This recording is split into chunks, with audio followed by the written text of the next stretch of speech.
Hello, my name is Jacob and I am a huge Broadway fan. So today I'm going to walk you through the musicals of the 2022-2023 Broadway season. I've written up some notes for us today, and so I'm going to go through each show. I'm going to give you the little synopsis of the show, which for almost all of them I borrowed from Playbill, so thanks Playbill. Except for the last one I had to take from Wikipedia because there was none on Playbill for some reason. And then after the synopsis, I'm going to give you my opinion on some of the best tracks from each cast recording. And so not every show has a cast recording, even though they're all musicals, but some of them either have full cast albums or singles, or so I'll walk you through it and I'll give you my opinion on what's the best. So here we go. First show we're going to talk about, and these are in no specific order, this is just what my brain said this morning. The first show is Kimberly Akimbo. This is the Playbill. And so the synopsis for the show says, Kim is a bright and funny Jersey teen who happens to look like a 72-year-old lady, and yet her aging condition may be the least of her problems. Forced to maneuver family secrets, borderline personalities, and possible felony charges, Kim is determined to find happiness in a world where not even time is on her side, based on the play of the story of the same name. So, I recently got to go to New York in March of 2023, and we got to see some amazing Broadway shows. Kimberly Akimbo sadly was not one of them, however that was one that was on my bucket list, but maybe in the future. I'm still very lucky to have gotten to see what I've seen, and I'll talk about that in a little bit. But I can remember vividly walking past the Booth Theater, and the marquee for Kimberly Akimbo was so pretty, and it's so cool. So they have Kimberly Akimbo has a full cast album out, and it is amazing. My personal favorite tracks from the album are Better, which is performed by Bonnie Milligan, and the vocals on that song are impeccable. Literally some of the best from the season. And then another one of the songs from the album is Anagram. It's a very, very cute song. It has so much emotional depth, and it's just one of my favorites. If you want to learn more about the show, their Tony Awards performance of Anagram was so cute. Very, very cute. All right, our second show we're going to talk about is Bad Cinderella. It played the Imperial Theater. It is now closed, sadly. Their synopsis is, in the exceptionally beautiful kingdom of Belleville, the fields are idyllic, the princess charming, and the townsfolk are ravishing. Only one stubborn peasant stands in the way of absolute perfection, Cinderella. To the flawless residents and royals of Belleville, this damsel is the distress. Now, this show had a lot of controversy and discussion on Broadway. I'm actually, hot take, I really like Bad Cinderella. I was a fan of it from when the original cast album came out from the West End, and I followed its journey all the way through, and so it's one of my absolute favorites, actually.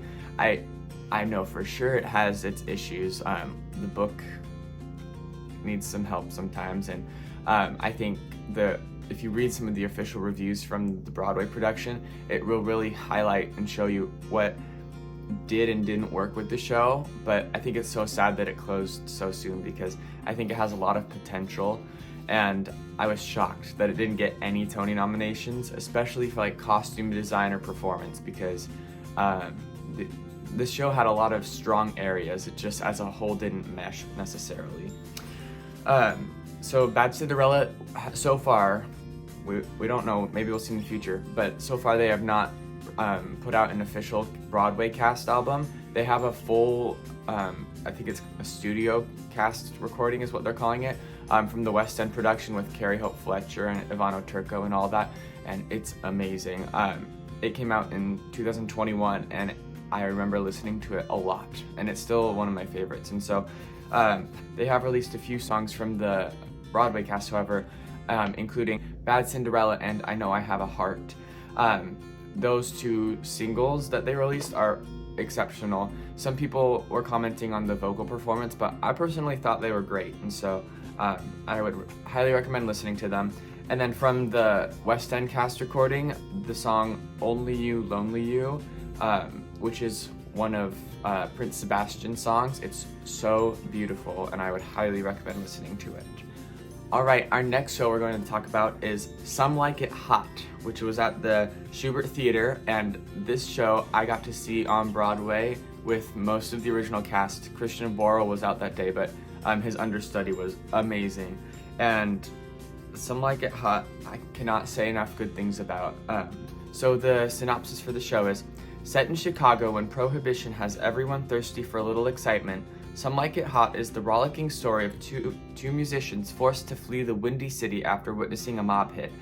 With gangsters hot on their heels, they're on the run as the newest member of the swingiest big band ever to cross the country. Can they hide in plain sight without completely losing themselves, or will the mob, the truth, and maybe even love itself finally catch up to them? Some Like It Hot has an amazing set design, and all the performances are amazing. Something that stood out to me when I got to see it was the costume design. It obviously won the Tony Award for Best Costume Design of a Musical, and it definitely deserved it, and so that is definitely one of the highlights for me. From their cast recording, it's funny, they put out their whole cast recording the day that we got to New York on our trip, and so it was kind of like a perfect storm, and I love that cast recording. It's one of my most listened to already this year. And some of my favorite songs from the album are the title song, Some Like It Hot. It's the song that they've been doing for all the award shows and the Good Morning America and all that. They've pretty much only done the title song. But sometimes I don't like that with shows when they just do that one hit. But this show, it's so cute and it's heartwarming, and it's definitely one of my favorite songs from the show. So Some Like It Hot, Ride Out the Storm, which is Adriana Hicks as Sugar, her 11 o'clock number in Act 2. It's so powerful and emotional, and it's definitely a highlight. The song Vamp, which is super cute. It's the two leads. It was Christian Borle, his understudy that day, and then J. Harrison G., who was amazing, deserved that Tony. They sang it together at Vamp. It's super cute Act 1 number, and it's so much fun. And then the last song that was definitely a highlight from the cast recording for me is You Could Have Knocked Me Over with a Feather, which is J. Harrison G's big belty number in Act 2, and they are amazing in it. No notes. Every time I hear them sing it on the cast recording or live, I'm just blown away. And so it's not only is it a great song, literally, it's an amazing vocal performance. All right, the next show is Shucked. Shucked is on my bucket list to see. I have only read and seen good things about it. And Alex Newell winning the Tony for this, if we're just going on sheer talent, yeah. The synopsis for the show is, what do you get when you pair a semi-neurotic New York comedy writer with two music superstars from Nashville? A hilarious and audacious farm-to-fable musical about the one thing Americans everywhere can't get enough of: corn. Shucked is the new musical comedy that proves sometimes tearing down a few walls rather than growing them is the only way to preserve our way of life. Shucked is about to turn Broadway on its ear and offer a kernel of hope for our divided nation. So, I'm going to talk about this more in another video, I think, but at the Tony Awards this year, that was almost 2 weeks ago, I think now, Shucked's performance was probably my favorite. I think it did a great job of bringing the message of the show together and letting all of the cast members display their talents, and so it was super cute. They also have a full cast album out. It's so good. And then some of my favorite tracks from that album are Independently Owned, which is Alex Newell's big number that gets standing ovations every night, and it truly is one of the best vocal performances also of the season. Their vocals are unmatched, I think, and so that song is a highlight I think it's probably a classic now. I would personally put it into like a Broadway staple. Another song is Corn. It's one of the opening tracks, and it is super, super cute, and it kind of sets the tone of the show. It's just one of my favorites. Another track is Woman of the World, which is Caroline Einerbecker's, sorry if I said that wrong, first big song. No, it's one of her big songs in the show. I don't think it's her first, but it's super cute, and her vocals on that song are impeccable. And then the song Bad, which came as a shock to me, but after a lot of listens to that album, the song Bad is super cute, and it's just one of my favorites. The next show that opened this season is New York, New York. Again, this is not going in any order, this is just what I wrote down this morning. New York, New York, I also got to see on Broadway, and let me tell you, this is an amazing show.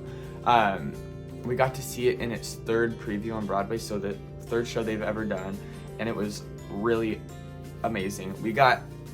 Our tickets were partially obstructed, or I can't remember what they called it, but I thought it was really good seats. And that night was a press night, and so there were a bunch of like famous Broadway people and actors and producers and writers, as well as critics there. And so every time I walked around a corner, I was like, oh my gosh. And I was in the lobby.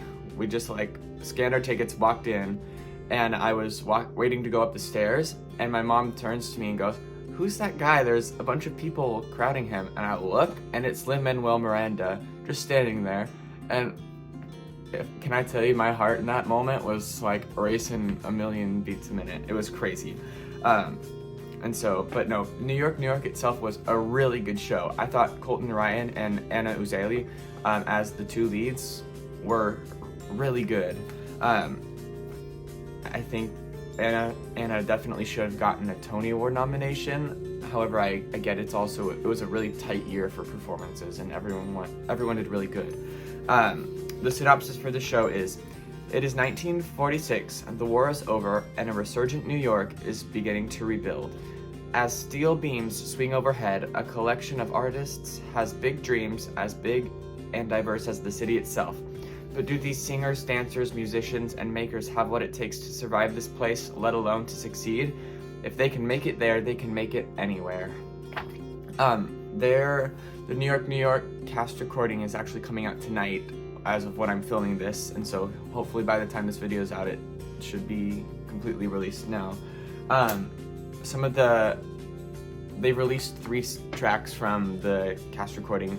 One on I believe all streaming platforms, which is the title song New York, New York, and it's amazing. Everyone loves it.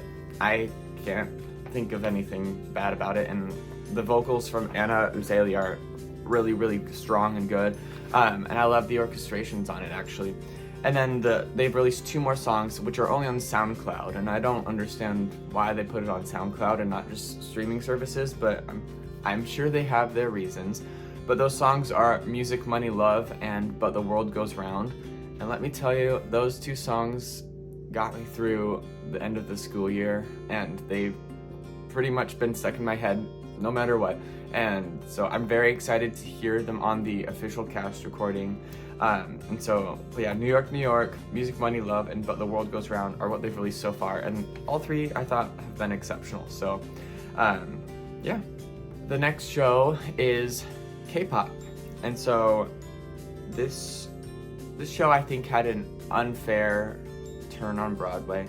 I think its message and what it represented was so important, and it wasn't treated fairly for what it was. Its synopsis is, K-pop is the story of global superstars putting everything on the line for a special one-night-only concert when one singer's inner struggle threatens to dismantle one of the biggest labels in the industry. Pulsing with the infectious beats, electrifying choreography, and breathtaking joy, K-pop is an all-consuming multimedia experience that explores the relentless discipline, raw talent, and commercial ambition behind the heart-thumping international phenomenon. K-pop played Circle in the Square Theater, and when I heard this was coming to Broadway, I was super excited. I'm not a super big K-pop fan in general, like the genre, but you know, I was very intrigued by this show, and I was so sad when it closed so early because I think it had a lot of potential. They also have a full cast recording out, and the two songs from it that are my absolute favorite are "This Is My Korea," which is the title number, and "Superstar," which is a super strong number in the middle of the show. And so those are two of my favorite tracks from K-pop. Next is A Beautiful Noise, the Neil Diamond musical. This show is playing at the Broadhurst Theater currently, and this description is: with his first break into songwriting in the 1960s and his meteoric rise in the 1970s, and plenty of crushing disappointments and heart-stopping triumphs along the way, Neil Diamond has maintained an almost unthinkable level of superstardom for 5 straight decades. How did a poor Jewish kid from Brooklyn become one of the most universally adored showmen of all time? There's only one way to tell it: a musical set to his era-defining smash hits that entranced the world. This show, I've seen a lot of performances online from them, and I think actually it looks really good. I have not seen it, however, it's on my bucket list if I get to go back and see shows soon.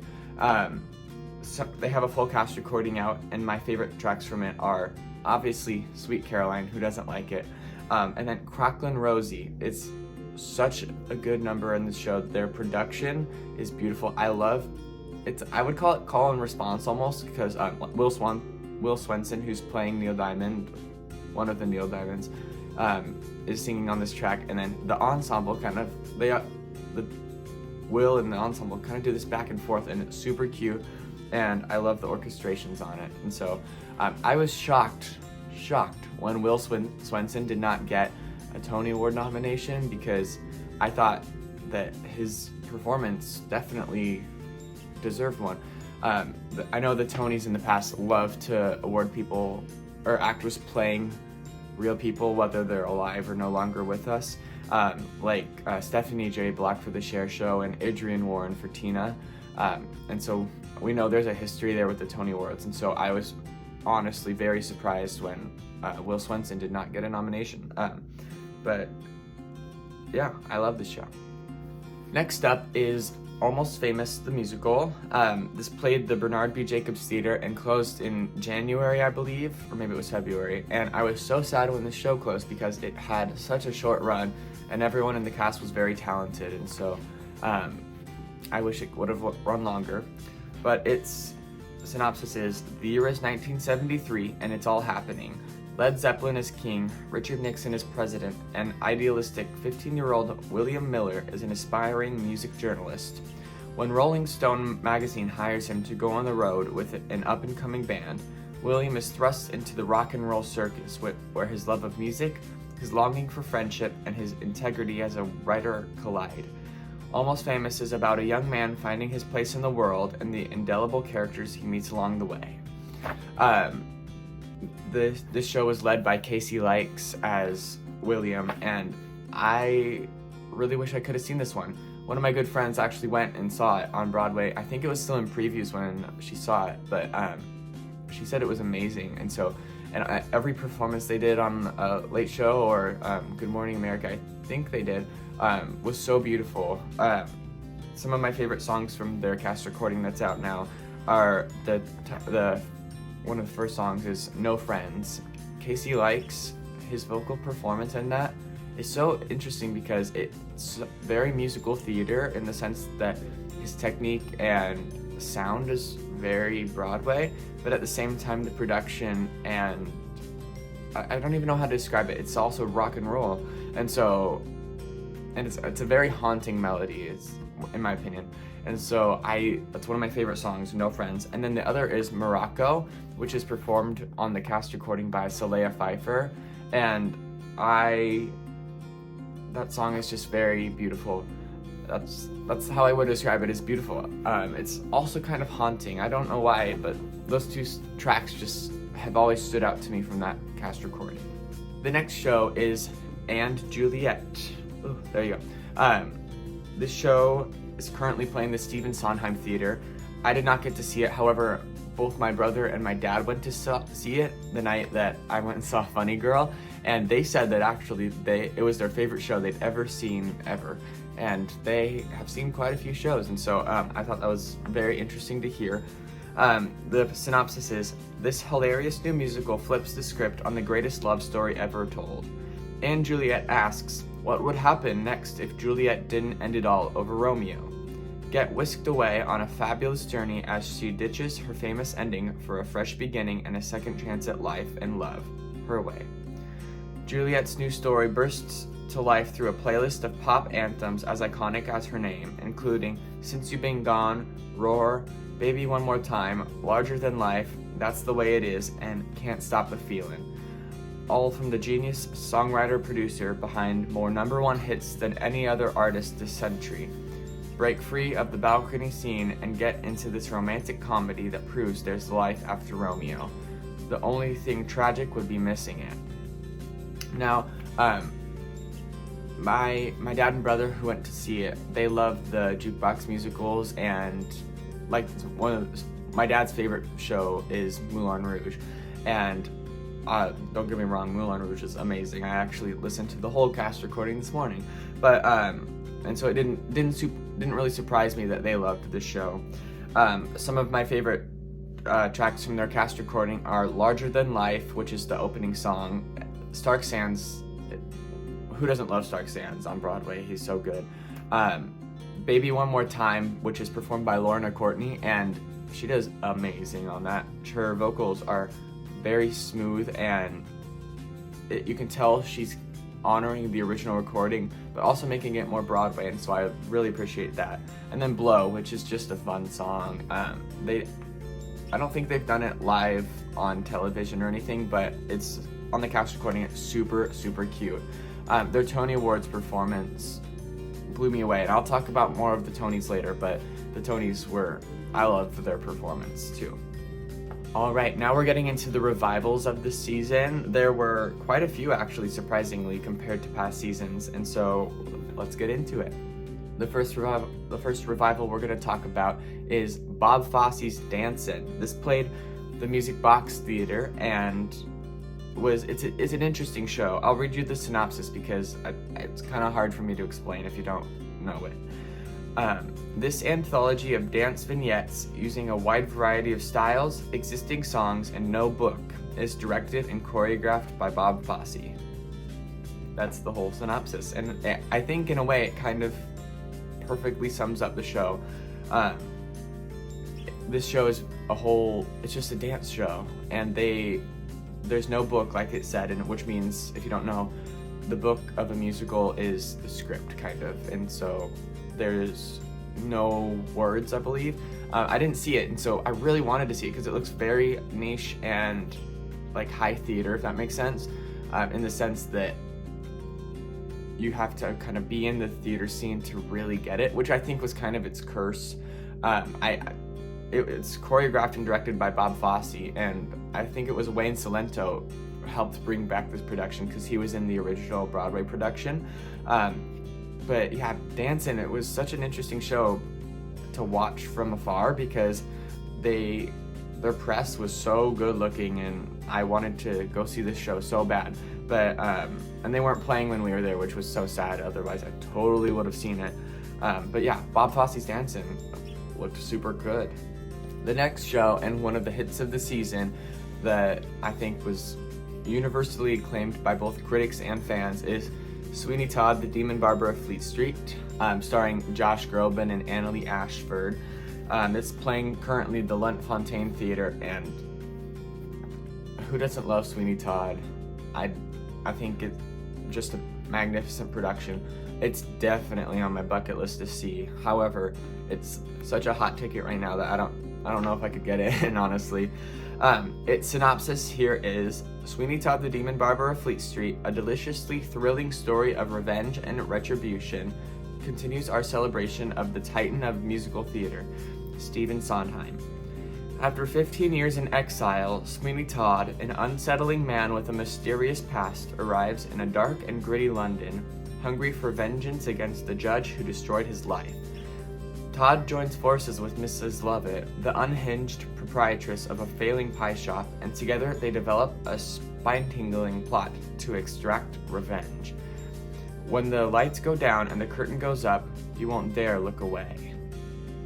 Now, they have announced a cast recording coming out, however, there's no date, except what I love is they've been releasing singles every week, and so eventually the album will come out. But some of my favorite singles they've released so far are The Ballad of Sweeney Todd. That used to be my favorite song from the original Broadway cast album, and after listening to it more and more, it's not my favorite anymore. However, it's, I think, amazing. And this new recording of it very well honors the original recording that Sondheim himself made.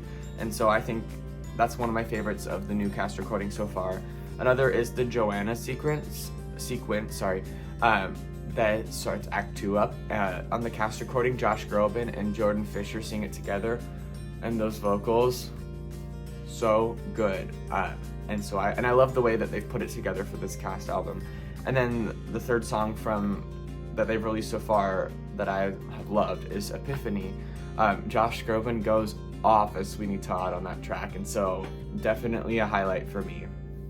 And I really want to see and hear Annalie Ashford's The Worst Pies in London, because I know she's doing it really well every night, and so I'm so excited to hear that one. Next up is Parade, and Parade is also one of the big hits of the season. It won the Tony for Best Revival of a Musical, and it's interesting, when we were there in New York, this show was running. It was fairly new, I believe, on Broadway, and one morning my dad and I went to rush tickets to see Bad Cinderella.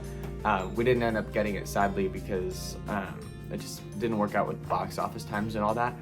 But the Imperial Theater where Bad Cinderella was on one side of the street, and then across the street was the Bernard B. Jacobs where Parade is currently playing, and that rush line was crazy long. Like, I don't think I've seen a rush line bigger than that other than Hamilton maybe, and that's saying something, because Parade is such a niche, I wouldn't necessarily describe it as commercial show, but apparently it is now, but I'm so happy that it's doing so well, because it's such a beautiful, haunting show. And Ben Platt and Michaela Diamond, if you know me, both of them have special places in my heart. The show that got me into Broadway so randomly was The Cher Show in 2019, and Michaela Diamond played Babe, the youngest Cher, and oh my gosh, that cast recording I've gone through so many times. And so when I heard she was coming back to Broadway for Parade, I knew she was just gonna eat it up. And then obviously Ben Platt from Dear Evan Hansen and Pitch Perfect and all that, he's amazing. And so every time they've performed together, it's just magic. And when they performed at the Tonys, it took my breath away. Honestly, I got chills, and I gave them applause after the performance was over. And my parents and my sibling looked over at me, and they were just like, "What are you doing?" And I was like, "They performed beautifully." And so I just had to give them applause. And so I don't think I'm going to get to see this show, because I think it's going to close before I go back to move in August. But yeah, this show, it looks amazing, and the cast recording, otherworldly. It's so good. I have two favorite songs from the cast recording. First is This Is Not Over Yet. It's the song, again, that they've performed for a lot of their live performances on television, and so but their vocals together, so good. Like I said, I want to cry every time I hear it, and that's not being dramatic. I mean, it is, but yeah. And then next is You Don't Know This Man, which is performed by Michaela Diamond, and if her vocals are amazing now, I'm afraid of what's going to happen in the future when Michaela Diamond keeps getting more and more leading roles, assuming she wants to keep doing it, and I hope she does, because I think she's one of the people on Broadway to look out for right now, because she's so amazing. And so her performance on You Don't Know This Man, heart-wrenching. I can't even describe it. Just go listen to it for yourself. And so highly, highly recommend. Next up is Lerner and Loewe's Camelot, which is currently playing at the Vivian Beaumont Theater, which is at Lincoln Center. So I believe it's the most northern theater on Broadway. But yeah, no, I love this art. Look at that. It's from the same team who put together the Broadway revival of My Fair Lady, which I got to see the national tour of. So good. I have no notes. No notes. And so this show, the synopsis for Camelot is: Lincoln Center Theater will bring the world of Lerner and Loewe's Camelot to vibrant life once again when it produces a new version of the classic tale reimagined for the 21st century. Featuring a book by Academy and Emmy Award winning writer Aaron Sorkin, based on the original book by Alan J. Lerner and directed by Bartlett Sher. King Arthur founds the kingdom of Camelot and the Knights of the Round Table, who fight for justice and right, only to see his ideal crumble when his wife Guinevere falls in love with his favorite knight, Sir Lancelot.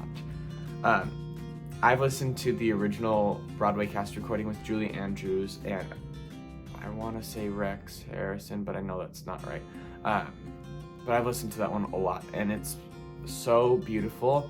And those classic scores just get me. They transport me back to a world where, like, no cell phones were in the theater and all that. And so, but Camelot, the new cast recording, it's doing the exact same thing. And the production on this album is amazing. And so this production is starring Philippa Sue, Jordan Donica, and Andrew Burnett, and all three of them on the cast recording. So good. Some of my favorite tracks from the album are the title song Camelot. It's so cute. How could you not like it? It's just great. The Lusty Month of May, which is mainly performed by Philippa Sue and the ensemble, and it's like I said, it's just so cute, and I love this show, and the score is a classic, and so how do you not like it? And then finally, If Ever I Would Leave You, which is Jordan Donica in Act 2. And let me tell you, those vocals, just go listen to that song, If Ever I Would Leave You. His vocals are so crisp and clear and powerful, and it kind of like takes you aback for a second when you're first listening, because it's not something you expect. And so highly recommend that cast recording. Go see this show if you can, because it looks very intriguing, and I'd be very curious to see how people are liking it. Next up is, I think, the first musical that opened for the 2022-2023 Broadway season, but the revival of Into the Woods. This is one of my favorite Sondheim shows. I don't think it's my top favorite, but it's definitely in my top few.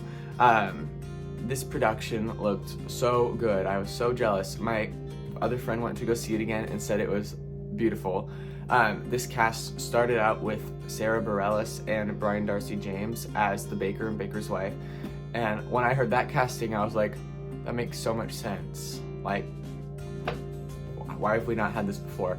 And then when they both decided to leave the production, they had Stephanie J. Block and Sebastian Arcellus join as the baker and the baker's wife. And I was in the car when they announced that, and I wasn't driving, but I had a physical gasp, and I was like, that makes so much sense. I need to see that. And then sadly, I have not seen it, and I know they're on tour right now, and so if you get to go see them on tour, or if you have already, I'd love to know how they are, because Stephanie J. Block is one of my top 3 Broadway actresses of all time. And she was the first actress that got me into theater, and I can do a video in the future also of like my journey to loving Broadway, because it's been a long time coming. And so but yeah, no, this production is amazing. And Sondheim, yeah, it's Sondheim. How do you go wrong? They described the show as Little Red has strayed far from the path, Jack's found a second beanstalk, Prince Charming's eyes are wandering, and there's a witch living next door. Stephen Sondheim's most popular musical turns the world of fairy tales topsy-turvy, reminding us that granted wishes often bring complications. Filled with exquisite music and brilliant lyrics, this innovative new production is sure to enchant as it ventures beyond happily ever after.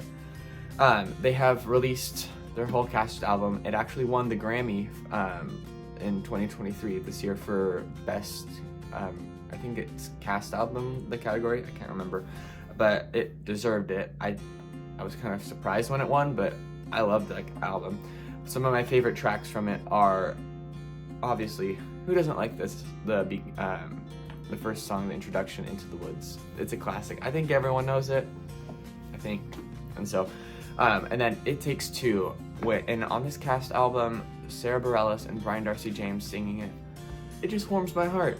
I got to recently perform that song with one of my good friends at a Thespian regional event, and I had so much fun, and they were definitely, this recording was a very big source of inspiration for me, and so I just, that track is so good. And then Agony, who doesn't like it? Like, come on, Agony is so fun, it's a fun song. Last Midnight. Now I need to pause for a second.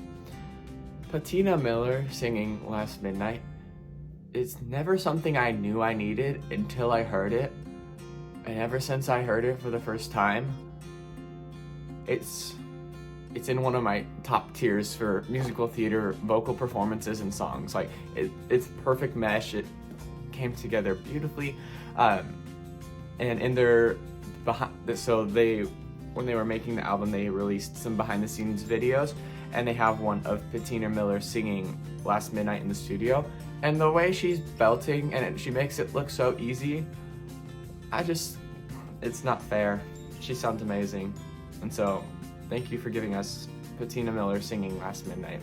It's great. And then finally, No One Is Alone. It's a classic. I think it's also one of those songs that pretty much everybody knows, and so No One Is Alone is so good. Finally, the last musical that we're going to talk about that opened this last season is the Broadway revival of 1776. I don't know a ton about this show, honestly. I've listened to the original Broadway cast recording from the 70s, and I like it. It's never been one of my favorites, but it's cute, and I like it. It's definitely a classic. I mean, it's not golden age, but it's really good. They described it as 1776 is a musical with music and lyrics by Sherman Edwards and a book by Peter Stone. The show is based on the events leading up to the signing of the Declaration of Independence, telling a story of the efforts of John Adams to persuade his colleagues to vote for American independence and to sign the document. That synopsis was from Wikipedia because Playbill did not have one for some reason. And so 1776, the revival, it's closed currently, had a lot of big names on Broadway, especially like Carol Lee Carmelo, and they had a lot of unique casting for this, which I actually really liked, because personally, I don't want to see a show with a bunch of old white men anymore. Like, sometimes, sure, it might work specifically, but in this show, I think it worked really well with what they did, and so I think they had only actors who were women and non-binary or non-gender conforming actors in this show, and that was such a unique casting choice, which I think really paid off. And I so wish they would have made a cast recording, because I really would love to have heard that. And so, yeah, 1776. And then I know it didn't open this season, but I would love to give a shout out to Leah Michele and Funny Girl. I know there's controversy, and some people do not like Leah Michele, and I will not share my opinions now, but Leah Michele and Funny Girl I got to see on Broadway, and that was one of my top 2 Broadway productions, and maybe my favorite performance I've ever seen live. She sang everything like it was a studio cast recording and blew me away. I was crying by the end of I'm the Greatest Star, and so I just want to give that production a shout out. It's closing in September of this year, 2023, and so if you are in New York City and get the chance to see Leah Michele in that show, highly recommend. It's probably going to be one of the best musical theater performances you will ever see in your life. And that's a big statement, and I know that, and I will stand by that. So, yeah, just shout out to Funny Girl. Alright, thank you so much for watching this video. I hope you enjoyed it, and I hope you learned something new. Let me know if you got to see any of those shows, because I got to see from this season Some Like It Hot, and New York, New York, and my brother and my dad saw And Juliet, and so, and I loved both of the shows I saw, and then Funny Girl I got to see in March and blew me away, and so let me know if you got to see any of them. What did you think? I'd love to hear more. So thank you so much for watching. Please make sure to like and subscribe, comment if you'd like, and so thank you. I'll see you next time.